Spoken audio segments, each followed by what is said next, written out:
Olha, o Brasil de hoje foi, na verdade, construído em cima de uma grande contradição. A gente tem, de um lado, metrópoles super vibrantes, um agronegócio que alimenta o planeta, mas do outro lado, a gente vê centros urbanos que estão meio que decaindo e uma zona rural que foi se esvaziando. Então, hoje, a gente vai mergulhar nessa dupla face do país. Uma história que mistura um crescimento impressionante com desigualdades bem profundas. E essa frase, ela praticamente resume o paradoxo central que define a história recente do Brasil. É uma inversão, assim, dramática, que prepara o terreno para tudo que a gente vai conversar. A grande pergunta é: como é que essa mudança aconteceu? E, claro, quais são as consequências disso hoje? Para a gente ter uma ideia do tamanho, da escala dessa transformação, basta olhar para um número: 87%. Essa é a fatia da população brasileira que hoje vive em cidades. É uma taxa de urbanização altíssima, sabe? Que compete com a de países muito mais ricos. O que isso quer dizer na prática? Que o Brasil viveu uma das migrações do campo para a cidade mais rápidas e massivas da história moderna. Então, vamos começar pelas cidades. Com esse crescimento todo, essa explosão, o que de fato aconteceu com as nossas metrópoles? Foi um motor de progresso ou foi mais uma receita para o caos? Vamos investigar agora os dois lados dessa moeda, o crescimento e a decadência. Essa aqui é a pergunta de US$ 1 milhão. O Brasil passou por uma industrialização muito acelerada e pela famosa Revolução Verde lá no século XX. Essa revolução modernizou o campo, trouxe máquinas, tecnologia, mas ela também acabou expulsando milhões de pessoas para as cidades. Todo mundo em busca de oportunidade. Só que tinha um problema. As cidades não estavam nem um pouco preparadas para receber tanta gente. E o resultado desse crescimento desordenado tem um nome técnico: macrocefalia urbana. Dá para pensar nisso como uma dor de crescimento, só que numa escala gigantesca. A cidade incha, cresce para todos os lados, mas os serviços essenciais, saúde, educação, segurança, transporte, eles simplesmente não conseguem acompanhar. E isso acaba criando uma crise urbana que parece não ter fim. Agora, o que é mais interessante aqui é como um problema vai puxando o outro, num efeito dominó. A sobrecarga dos serviços públicos leva, por exemplo, ao surgimento de favelas, de loteamentos irregulares. As cidades crescem tanto que uma começa a se fundir na outra, um processo que a gente chama de conurbação, enquanto, ironicamente, os seus centros históricos vão sendo abandonados. E, claro, a periferia se expande sem nenhum tipo de planejamento. Isso tudo acaba criando um círculo vicioso, principalmente nos centros das cidades. Pensa só, grandes obras viárias, como viadutos e avenidas, acabam afastando os moradores por causa do barulho, da poluição. Com menos gente morando ali, a área fica abandonada, se torna insegura, atrai mais problemas, e isso expulsa quem ainda restava. Vira uma bola de neve. E aí, quando se tenta consertar essa situação, muitas vezes surge um outro problema bem complexo: a gentrificação. A ideia de revitalizar uma área degradada parece ótima, né?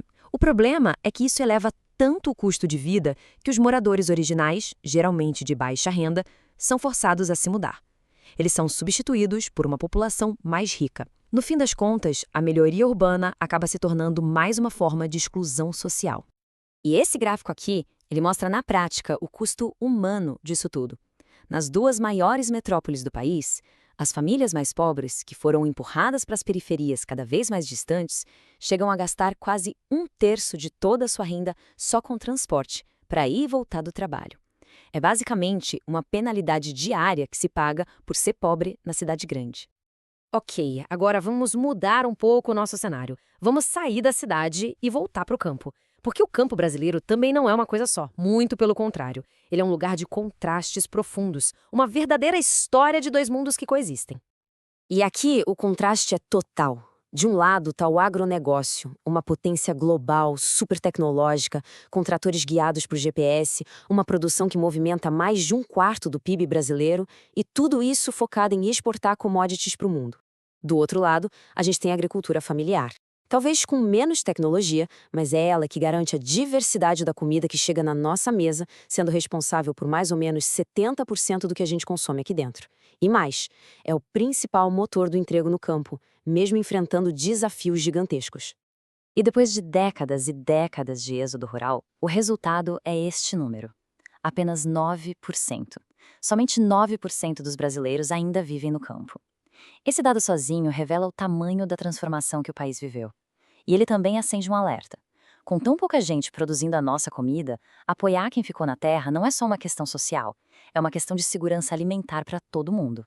Bom, então a gente viu que existem problemas complexos tanto nas cidades quanto no campo. Diante desse cenário, que ferramentas o Brasil desenvolveu para tentar resolver ou pelo menos amenizar essas divisões? Vamos dar uma olhada em algumas das principais políticas públicas criadas para isso.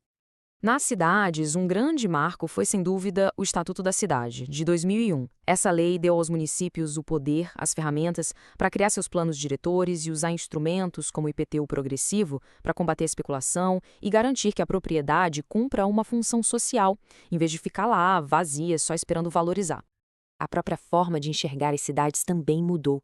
A gente saiu de um modelo antigo, de hierarquia rígida, onde tudo passava pela grande metrópole, para um modelo de rede, que é muito mais dinâmico e flexível.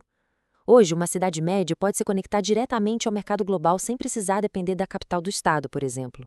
E isso abre um leque de novas possibilidades de desenvolvimento. E no campo, como fica? Para fortalecer a agricultura familiar, existem políticas que são cruciais. O Pronaf, por exemplo, oferece crédito com juros mais baixos. Programas como o PAA e o PNI garantem um mercado, com o governo comprando a produção para merenda escolar e para formar estoques. E, além disso, há esforços para levar assistência técnica e para regularizar a posse da terra, o que dá muito mais segurança para o pequeno produtor. Então, quando a gente junta todas essas peças, a imagem que se forma é bem complexa.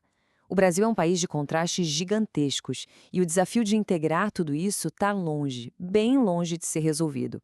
É um verdadeiro quebra-cabeça nacional que a gente ainda está tentando montar. Então, se a gente pudesse resumir, o ponto crucial é este. O grande desafio do Brasil hoje é conseguir conciliar esses mundos tão diferentes. Como é que a gente integra um agronegócio super moderno e exportador com a agricultura familiar que bota comida na nossa mesa? E como revitalizar centros urbanos abandonados, ao mesmo tempo em que se atende às necessidades de periferias que não param de crescer? E isso tudo nos deixa com uma pergunta final para refletir. Com divisões tão profundas, tão estruturais, será que as políticas públicas, por mais bem intencionadas que sejam, dão conta de construir um desenvolvimento que seja de fato integrado e justo para todos? A resposta para essa pergunta, de certa forma, vai definir o futuro do Brasil.